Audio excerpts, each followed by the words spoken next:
মৰমৰ ছাত্ৰ ছাত্ৰীসকল, আজি মই তোমালোকৰ ক্লাছ 7 মেথমেটিক্সৰ চেপ্টাৰ 8 কম্পেয়াৰিং কোৱান্টিটিজ এই চেপ্টাৰটোৰ এক্সাৰচাইজ 8.1টো মই কৰাই দিম। চোৱা ইয়াত আমাক কি কৈছে, কুৱেশ্যন 1ত ফাইণ্ড দ্য ৰেচিঅ'। আমাক ইয়াত ৰেচিঅ' ওলাব লাগে। ৰেচিঅ'ক আমি অসমীয়াত কওঁ অনুপাত। চোৱা আমি মানে কম্পেয়াৰ কৰিব লাগে। চোৱা এই ৰেচিঅ'টো আমি কেনেকৈ ওলাম, ৰেচিঅ' সদায় চোৱা ইয়াত যেনেকৈ আছে 5 কিলোমিটাৰ আৰু 500 মিটাৰ। আমি সদায় ৰেচিঅ' এটা একে কোৱান্টিটিত একে ইউনিটত ওলাব লাগে। চোৱা ইয়াত কিলোমিটাৰত আছে, এইটো কিহত আছে, এইটো আছে মিটাৰত। হয়তো আমি এই কিলোমিটাৰটোক মিটাৰত নিব লাগিব, নহ'লে এই মিটাৰটোক কিহত নিব লাগিব, কিলোমিটাৰ। তেতিয়াহে আমি এইটো ওলাব পাৰিম। চোৱা এতিয়া চোৱা মই কেনেকৈ কৰোঁ, বহুত ইজি এইটো, এই চেপ্টাৰটো বহুতেই সুন্দৰ। চোৱা প্ৰথমটো কুৱেশ্যনত আমাক কি দিয়া আছে, 1 সলিউশ্যন। আমি 1 নম্বৰটো চাওঁ। ইয়াত আছে 5 কিলোমিটাৰ এণ্ড কি আছে 500 মিটাৰ। 5 kilometre and 500 metre. তেন্তে ইয়াক আমি যদি বনাব বিচাৰোঁ তেন্তে আমি এনেকৈ বনাম। চোৱা বহুতেই সহজ এইটো। 5 কিলোমিটাৰ দিলোঁ, তাৰপিছত তলত দি দিলোঁ কি আমি 500 মিটাৰ।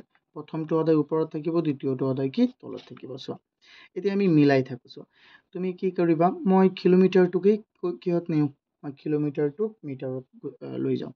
আমি জানো যে 1 কিলোমিটাৰ মানে কিমান, 1000 মিটাৰ। তেন্তে 1000 দিলোঁ আৰু মিটাৰ দিলোঁ তলত।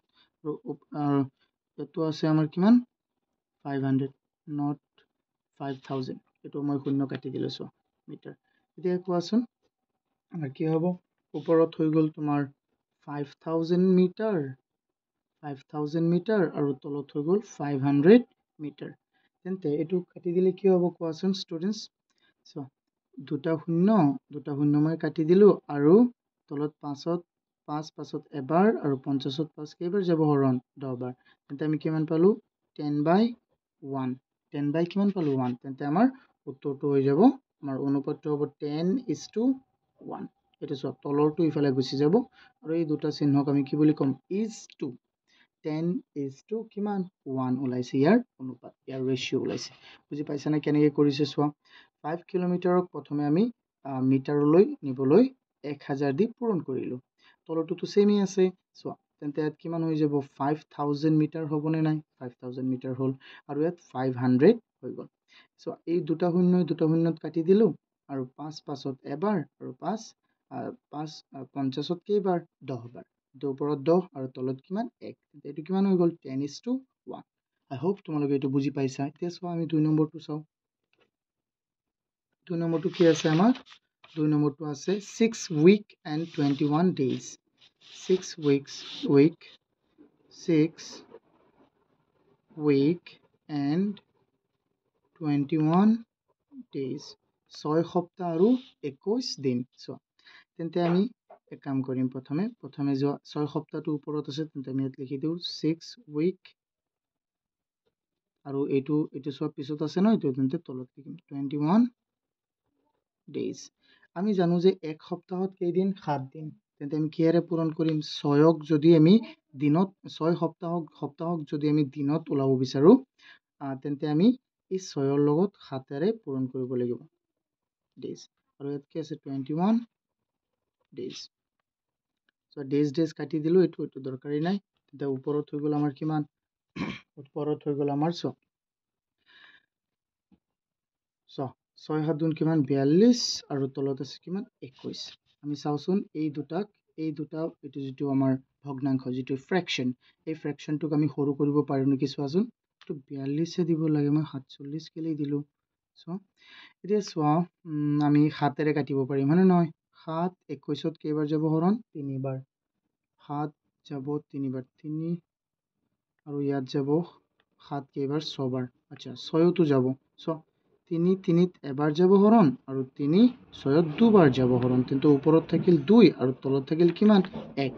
তেন্তে আমাৰ ৰেচিঅ'টো কিমান হ'ব, ওপৰৰটো প্ৰথমে বহাবা আৰু তলৰটো পিছত বহাবা। কিমান হৈ গ'ল আমাৰ 2:1। আমাৰ উত্তৰটো কিমান হৈ গ'ল 2:1। আই হোপ তোমালোকে এইটো বুজি পাইছা। এতিয়া চোৱা আমি নেক্সটটো কৰাম। নেক্সট কি আছে আমাৰ 30 days and 210 hours। অ'কে এইটো আমি লিখোঁ 3 নম্বৰ 30 days and 210 hours. আমি জানো যে আমি কি জানো ষ্টুডেণ্টছ কোৱাচোন যে এদিনত কেই ঘণ্টা, এটা দিনত কিমান ঘণ্টা থাকে কোৱাচোন? 24 ঘণ্টা থাকে, হয়নে নহয়? তেন্তে আমি দিনটোক আমি ঘণ্টাত লৈ যাম, বা তুমি যদি এইটো কোৱা যে ছাৰ এইটো কৰক যে আপুনি ঘণ্টাক দিনত লৈ যাওক, সেইটো হ'ব। তেন্তে ইয়াক আমি হৰণ দিব লাগিব, ইয়াক পূৰণ কৰিব লাগিব। চোৱা এতিয়া চাওঁ, আমি প্ৰথমে লিখিম 300 days, এইটো ওপৰত হ'ব, আৰু 210 hours, এইটো ক'ত হ'ব? তলত। চোৱা 30 days, 30ৰ লগত 30ক যদি আমি আৱাৰত নিব বিচাৰোঁ, তেন্তে 30 into 24 days হৈ যাব, আৱাৰ্ছ হৈ যাব, আৱাৰ্ছ। আৰু ইয়াত আছে কি 210 hours। এই আৱাৰ্ছটো কাটি দিয়া, ওপৰত কি থাকিল চাওঁ। আৰু আমি ইয়াত লিখি দিওঁ 30 into 24 আৰু 210। আমি কাটিব পাৰোঁ নেকি চোৱাচোন। শূন্য আৰু এই শূন্য কাটি দিলোঁ, চোৱা ভালদৰে কাটাটো চোৱা। আৰু 3 21, চোৱা 3 3 এবাৰ, 21 কেইবাৰ? 7 বাৰ। আমি জানো যে চোৱা আৰু কি হ'ব, ইয়াতো হ'বনে নাই? আৰু নাকাটি 1 into 24 কিমান? 24 হ'ব। মুঠতে ওপৰত থাকিল আমাৰ 24 আৰু তলত থাকিল কিমান? 7। আমিতো কাটিব নোৱাৰিম, কাৰণ ইয়াত 7 24ত হৰণ নাযায়। চ' ইয়াত যেহেতু আৰু কাটা নাযায়, তেন্তে আমি এইটো কৰিব লাগিব। চ' 24 ওপৰত আছে, তেন্তে এইটো প্ৰথমে বহুৱা, আৰু তাৰপিছত পিছটো দিয়া, আৰু 7 আছে পিছত, তেন্তে এইটো 7 আছে তলত, তেন্তে এইটো পিছত দিয়া। হৈ গ'ল। এইটো কিমান সহজ চোৱা। আমি নেক্সটটো চাওঁ। নেক্সট কি আছে? 12 meters and 100 centimeters. চোৱা এইটো 4 ইয়াত আছে 12 meters,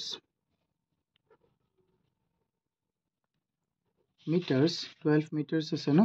12 meters and 100 centimeter,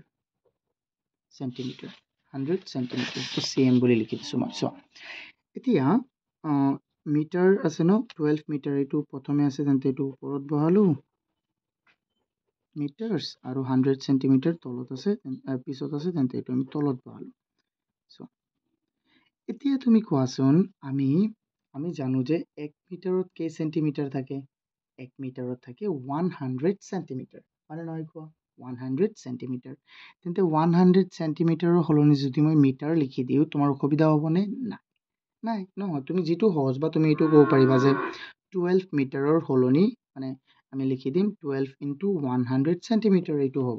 তেন্তে ইয়াত 12 মিটাৰ দিলোঁ, মিটাৰ্ছ, তাৰপিছত চোৱা ইয়াত হৈ যাব 100 চেণ্টিমিটাৰক আমি 1 মিটাৰ লিখিব পাৰিম, 1 মিটাৰ। চোৱা তেন্তে মিটাৰ কাটি দিলোঁ, আৰু ওপৰততো নাকাটি, হয়নে নহয়? একটো একেই হ'ব। তেন্তে ইয়াত কি হৈ যাব ষ্টুডেণ্টছ চোৱাচোন। ওপৰত থাকিল আমাৰ কিমান? 12, আৰু তলত থাকি যাব কিমান? তলত আছে 1, তেন্তে ইয়াত 1 হৈ গ'ল। ডান। কিমান সহজ এইটো কোৱা? আই হোপ তোমালোকে এইকেইটা বুজি পাই আছা। চোৱা ষ্টুডেণ্টছ, ইয়াৰ পিছত আমি চাওঁ আছে আমাৰ 5ত কি আছে চোৱা, 7 years and 18 month. Okay, 7 years and 18 month. 7 years and 18 months. 7 বছৰ আৰু 18 মাহ। চ' এইটো তুমি যিয়ে কৰিব বিচাৰা তুমি পাৰিবা। তুমি যদি কোৱা যে ছাৰ বছৰটোক মই মাহত নিম, বা মাহটোক বছৰত নিম, তেতিয়াও হ'ব, যিয়ে কৰা। চ' 7 years and 18 months. তেন্তে এইটো কৰাচোন। মই বছৰটোক মাহলৈ লৈ যাওঁ। 7 into বছৰক মাহত নিবলৈ হ'লে 12ৰে পূৰণ কৰিব লাগিব, কি? মান্থ। আৰু তলত আছে কি আমাৰ? 18 মান্থ।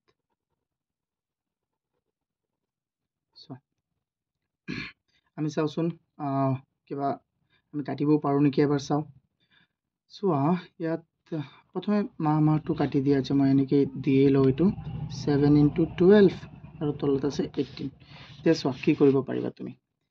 12ক তুমি 6ৰে হৰণ দিলে 2 বাৰ যাব, ইয়াত 3 বাৰ যাব আৰু যাবনে হৰণ নাই আৰু না যায় কাৰণ ওপৰত হৈ যাব 2 পূৰণ 7 কিমান 14 আৰু তলত হৈ গ'ল 3 তেন্তে এইটো কিমান হ'ব তুমি ইফালে হৰণ ইকুৱেল দি লিখিবা মই ইফালে লিখি দিলোঁ মোৰ জায়গা নাই তেন্তে ওপৰত 14 আছে তেন্তে প্ৰথমে 14 বহিব ইছটো আৰু তলত 3 আছে আৰু তেন্তে কি হৈ যাব একেবাৰে শেষত কি বহিব 3 তো 14:3 is our answer I hope তোমালোকে এইটো বুজি পাইছা যদি বুজি পাইছা তেন্তে ভিডিওটো এটা লাইক কৰি দিয়া আৰু চেনেলটো সাবস্ক্ৰাইব নকৰিলে প্লিজ সাবস্ক্ৰাইব কৰি দিয়া আৰু চোৱা তোমালোকে যদি পৰীক্ষা দিয়া তেন্তে এটা পৰীক্ষা দিব পাৰিবা এটো ডেইলি তোমাৰ সানডে ডেইলি সানডে কি হ'ব প্ৰতি সানডে আমাৰ 7 PM ৰাতি 7টা বজাত এটা পৰীক্ষা অনুষ্ঠিত হ'ব তোমালোকৰ ক্লাছ 7 ইয়াৰ এটো যদি দিব বছৰা তেন্তে তলত মোৰ নাম্বাৰটো দিয়া আছে বা নাম্বাৰটো তোমালোকে লিখি লোৱা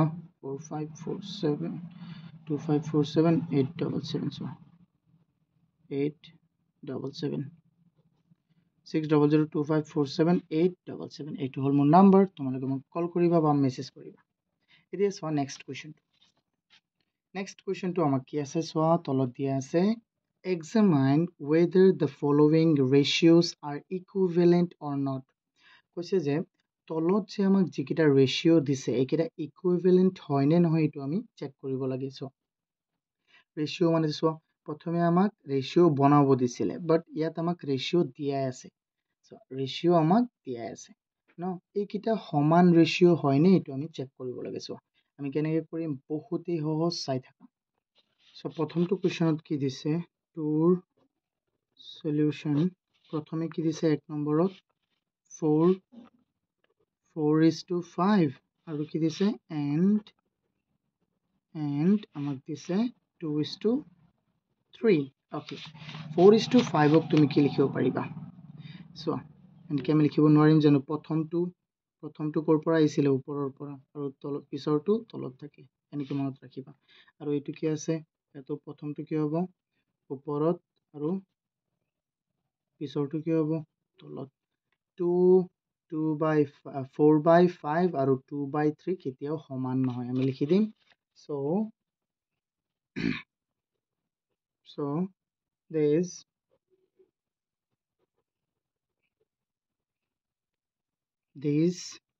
ratios are not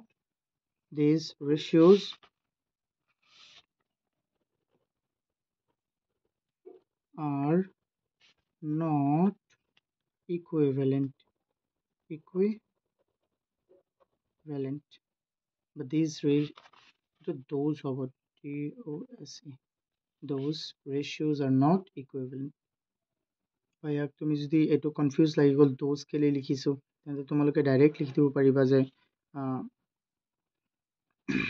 এটো ডাইৰেক্ট লিখিলে এনেকৈ লিখিব লাগিব যে 4:5 and 2:3 are not equivalent simple এনেকৈ লিখি দিলেও হ'ব সো দুই নম্বৰটো চোৱাচোন তোমালোকে এটো কি দিছে আমাক দুই নম্বৰটোত 7:15 and 21:45 এটা আমাক দিছে 7:15 and 21:45 ইয়াক কেনেকৈ কৰিবা তোমালোকে চোৱা চেক কৰিবলৈ হলে 7 আৰু তলত কি হ'ব 15 আৰু ইফালে ওপৰত 21 আৰু তলত কি হৈ যাব 45 চোৱাচোন ইয়াক তুমি সৰু কৰিব পাৰিবানে নাই কেলে এই ফ্ৰেকশনটোক আমি সৰু কেলে কৰিব নোৱাৰিম কাৰণ 7 এটা প্ৰাইম নাম্বাৰ আৰু প্ৰাইম নাম্বাৰ থাকিলে আমি কোনো এটা ফ্ৰেকশনক আমি তাৰ সৰু কৰিব নোৱাৰিম হয় নহয় সো ইয়াক আমি সৰু কৰিব পাৰিম নে চোৱাচোন এই দুটা আমাৰ যে নাম্বাৰ আছে এই ফ্ৰেকশনটোৰ তলত ওপৰত কি সংখ্যা হৰণ যায় দুটাত কমন কি দুটা সংখ্যা হৰণ যাব 3 যাব সো 3 ইয়াত 7 বাৰ যাব 3 ইয়াত 15 বাৰ যাব তেন্তে কি হৈ গ'ল এটো মানে 7/15 সো এই দুটা মিলিছে না নাই কোৱা ইয়াত 7/15 ইয়াতো কি আছে 7/15 সো আমি লিখি দিম so 7:15 and 21:45 is equivalent so to is কেলে হ'ব এটো r হ'ব না নাই কোৱা কাৰণ দুটা আছে equivalent ইকুইভেলেন্ট মানে সমতুল্য সমান মানৰ আমাৰ দেখাত ডাঙৰ দেখা যায় কিন্তু এটো কি সমান মানৰ 7:15 চ তাৰ পিছত আমি 3 নম্বৰটো চাও কি আছে সোৱা ষ্টুডেন্টস 3 নম্বৰটোত আছে 6:8 and 54:72 6:8 and 54:72 so kita কেনেকৈ কৰিম সোৱা ষ্টুডেন্টস 6/8 হৈ যাব ইয়াক আমি সৰু কৰিব পাৰিম নে yes ইয়াক আমি সৰু কৰিব পাৰিম কেনেকৈ চোৱা ইয়াত 2 যাব 3 বাৰ ইয়াত যাব 4 বাৰ so 3/4 আকৌ চোৱা ইয়াত এটুক পাৰিবানে এটু হল 54 আৰু তলত আছে 72 এটো চোৱা 54 ইয়াত কেবাৰ যাব ইয়াত 6 যাব ন 6 ইয়াতো যাব 6 চোৱা ইয়াত 6 যাব কেবাৰ 9 বাৰ বা 9 দি দিয়া না 9 দিলেই তো আটতকৈ হৈ যাব চোৱা 9 6 গুণ কিমান হৈ যায় 9 6 গুণ 54 হয় না তেন্তে ইয়াত কেবাৰ যাব ন 6 বাৰ ইয়াত যাব কেবাৰ 8 বাৰ তেন্তে আকৌ চোৱা 8ত 8 ইয়াত দুবাৰ যাব 2 ইয়াত কেবাৰ যাব 4 বাৰ 2 ইয়াত কেবাৰ যাব 3 বাৰ তেন্তে কি ওলাল 3/4 ওলাল নে নাই ওলাল সো এই ফ্র্যাকশন দুটাও কি হ'ব সিমিলার হ'ব বা ইকুইভ্যালেন্ট হ'ব সো আমি লিখিব পাৰিম যে so 6:8 and 54:72 are equivalent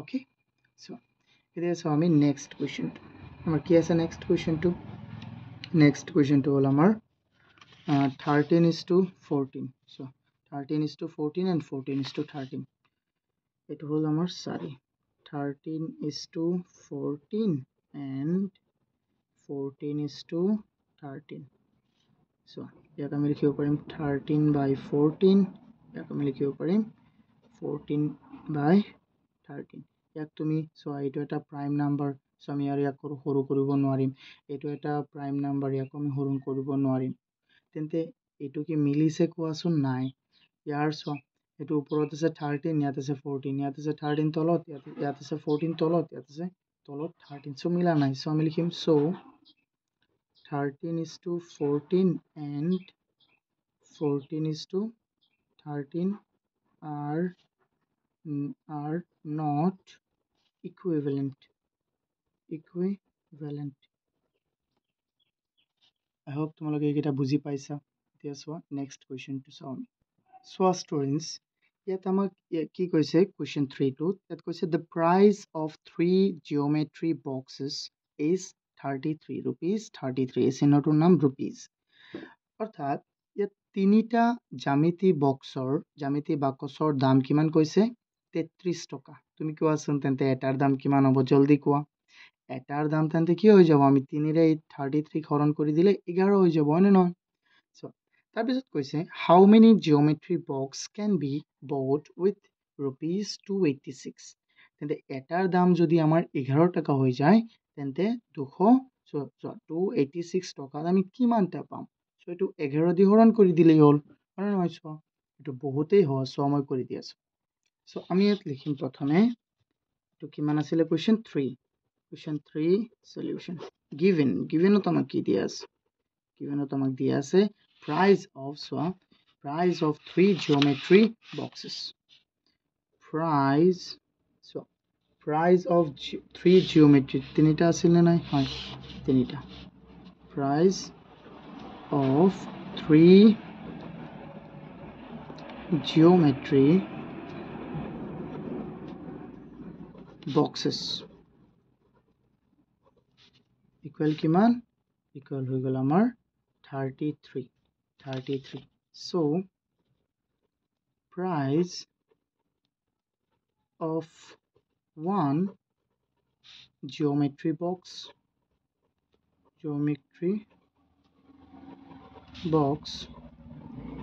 equal কিমান হ'ব 33 তুমি হৰণ কৰি দিয়া 3 ৰে তেন্তে কিমান পাই যাও আমি কোৱাচোন 11 তেন্তে এটা বক্সৰ দাম কিমান হ'ল 11 হয় নহয় সো এতিয়া আমি লিখিম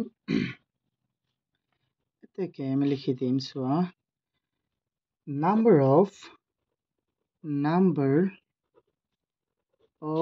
geometry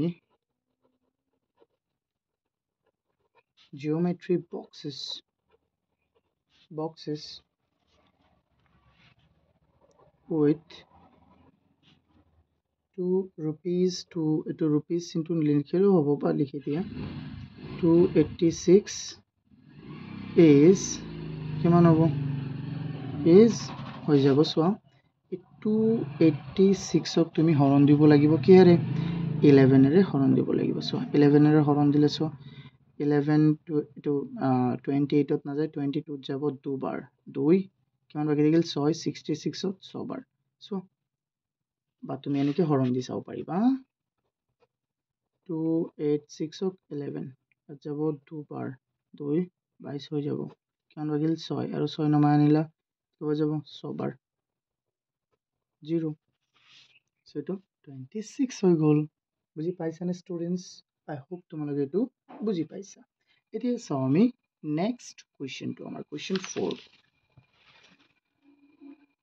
4 ত আমাক কি কৈছে Kalpana has bought 10 balls with rupees 160 কৈছে যে কল্পনাই 10টা বল 160 টকাত কিনিছে Jaymati has bought 8 balls with 128 rupees Joymoti আকৌ 8টা বল কিমান টকাত কিনিছে 128 টকা দি কিনিছে মানে 128 টকা দি কিনিছে find if both of them have purchased at an equal price কি কৈছে যে দুইগৰাকী একে দামত কিনিব পাৰিলে নে হেতু আমি উলাব লাগিছো আমি প্ৰথমে চাম যে তাৰ এটা বলৰ দাম কিমান হয় না 10টা বলৰ দাম যদি 160 টকা হয় এটা বলৰ দাম কিমান হ'ব আমি হৰণ কৰি দিলেই পাম হয় নহয় সো আৰু 8টা বলৰ দাম যদি 128 টকা হয় তেন্তে এটা বলৰ দাম কিমান হ'ব এটো প্ৰথমে উলাব লাগিব যদি দুইজনীৰে এটা বলৰ দাম সেম হৈ যায় তেন্তে ইকুৱেল প্ৰাইস হ'ব আৰু নহলে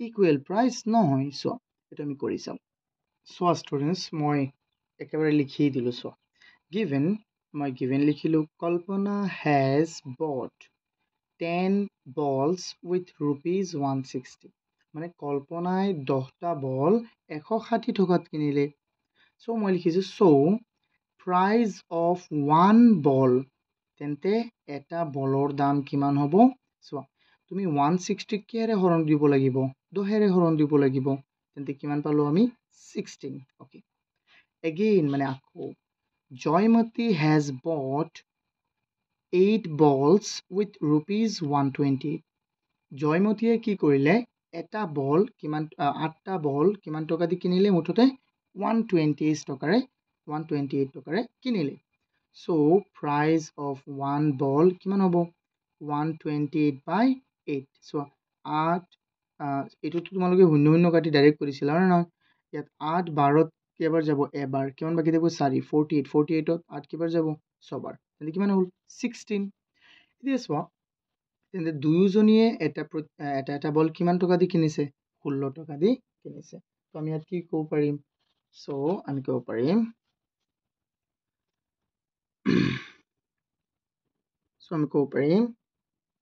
they have purchased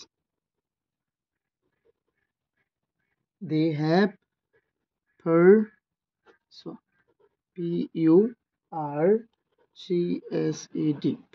purchased মানে কিনা purchased at an equal price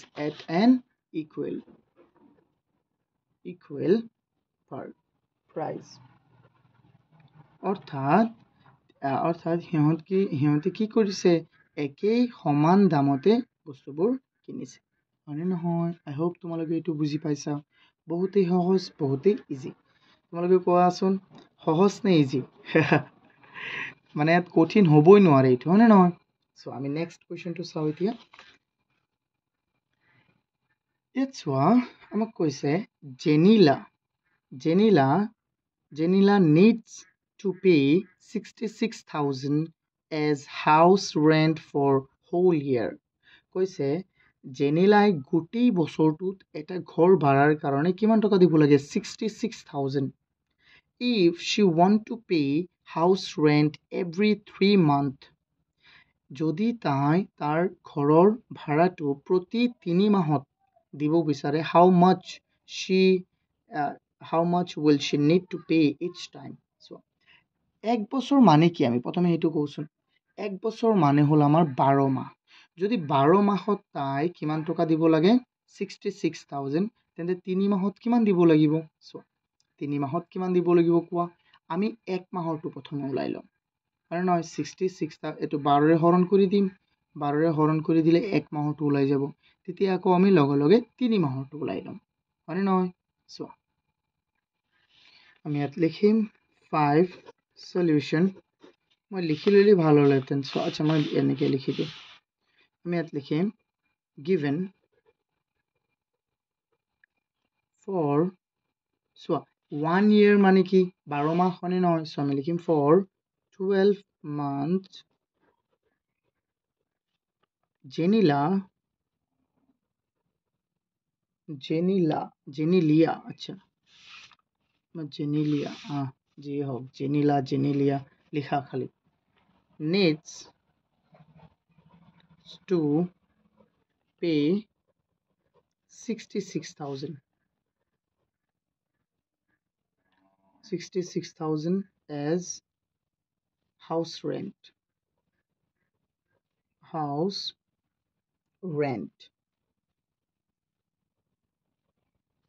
জেনিলাই 1 বছৰ 12 মাহত কিমান টকা দিব লাগে ৰেন্ট হাউচ ৰেন্ট মানে ঘৰ ভাড়া কিমান ৰেন্ট মানে ভাড়া এটো হাউচ মানে তো ঘৰ ভাড়া কিমান দিব লাগে 66,000 so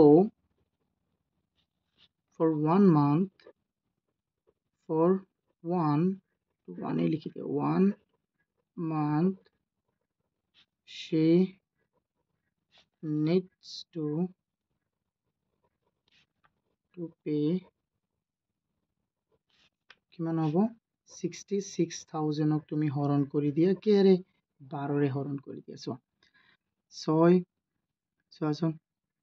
6 ইয়াত কেইবাৰ যাব দুবাৰ 6 ইয়াত যাব 11 বাৰ মানে নহয় তেন্তে আকৌ ওপৰত থাকিল কিমান ওপৰত থাকিল আমাৰ 11,000 আৰু তলত থাকিল কিমান 2 তুমি কোৱাচোন 11,000 ক 2ৰে 11,000 ক তুমি 2ৰে হৰণ কৰি দিলে কিমান পাবা কোৱা তুমি পাবা 5,500 টকা কিমান টকা 5,500 টকা মানে নহয় সো দেন কি হ'ব তেন্তে 3 মাহৰ কাৰণে কিমান দিব লাগিব আমি 3 পূৰণ 5,500 কৰি দিম তেতিয়া হৈ যাব আমাৰ so then for 3 months she needs to